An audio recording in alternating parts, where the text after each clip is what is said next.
মিঠি ছোড়ার রায় বাংলার ঘরে ঘরে জনপ্রিয় আরাত্রিকা মাইতি। এই মেয়েটা যখন প্রথম কলকাতা শহরে এসেছিল তখন কলকাতায় একটা বাড়ি ভাড়া নেওয়ার টাকা ছিল না। আর আজ সেই মেয়েটাই বাবা মায়ের জন্য কি করেছেন জানেন? বয়স খুব কম, অথচ পর্দায় মায়ের চরিত্রে অভিনয়। কার সঙ্গে প্রেম করছেন আরাত্রিকা? ছোট পর্দার গণ্ডি পেরিয়ে এবার বড় পর্দায় ধামাকা।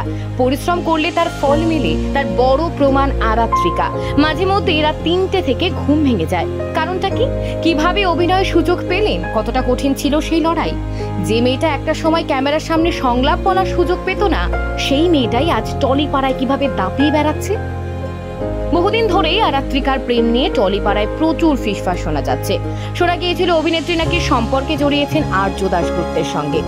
যদিও সবটাই নিছক জল্পনা, কারণ নিজের মুখে আর্য কিংবা আরাত্রিকা কেউই সে কথা মুখ ফুটে বলেননি। আরাত্রিকার জন্মদিনে দুজনকে একসঙ্গে দেখা গিয়েছিল। তবে হ্যাঁ, দুজনের বন্ধুত্ব কিন্তু বেশ ভালো। গত বছরের ডিসেম্বরে অভিনেত্রী পা দিয়েছেন ২০ বছরে। কেরিয়ারে গুরুত্বপূর্ণ স্টেপটা শুরু করেছিলেন জি বাংলার খেলনা বাড়ি দিয়ে। সেটা শেষ হতে সুযোগ পেয়ে যান মিঠি ছোড়াতে। তারপর রায়ের চরিত্রে দর্শকের মনে জায়গা করে নেন। অভিনেত্রী কলকাতার মেয়ে নন, ঝাড়গ্রামের।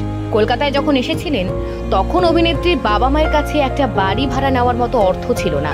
এই তো গত বছরের কথা, ২০২৪-এ আরাত্রিকা তার বাবা মাকে একটি ফ্ল্যাট কিনে দিয়েছেন সম্পূর্ণ নিজের পরিশ্রমে। তাই তো মেয়েকে নিয়ে মায়ের খুব গর্ব।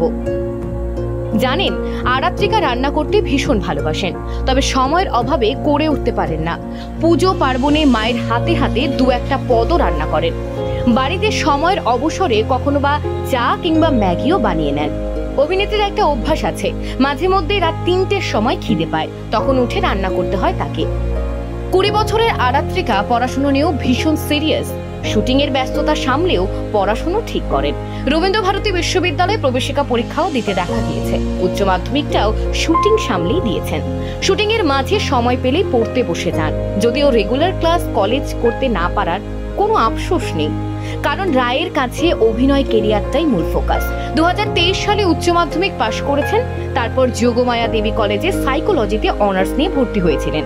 তবে এখন ইচ্ছে ড্রামা নিয়ে পড়াশোনা করার, কারণ ছোট থেকে অভিনয়ের প্রতি আগ্রহ ছিল। ক্লাস 5 থেকে অডিশন দিয়েছেন। তারপর তো ব্রেক পেলেন খেলনা বাড়িতে। যদিও প্রথমবার ক্যামেরার সামনে দাঁড়িয়েছিলেন রানী রাসমণিতে। এখন তো শোনা যাচ্ছে সৃজিতের ছবিতে দিব্যজ্যোতির বিপরীতে দেখা যাবে আরাত্রিকাকে। হয়তো লৌহ গৌরাঙ্গের নাম রে ছবিতেও গুরুত্বপূর্ণ চরিত্রে থাকবেন তিনি। রায়কে বড় পর্দায় দেখতে আপনি কতটা আগ্রহী? দিব্যজ্যোতির সাথে রায়ের জুটি কেমন মানাবে? লিখে ফেলুন কমেন্টে।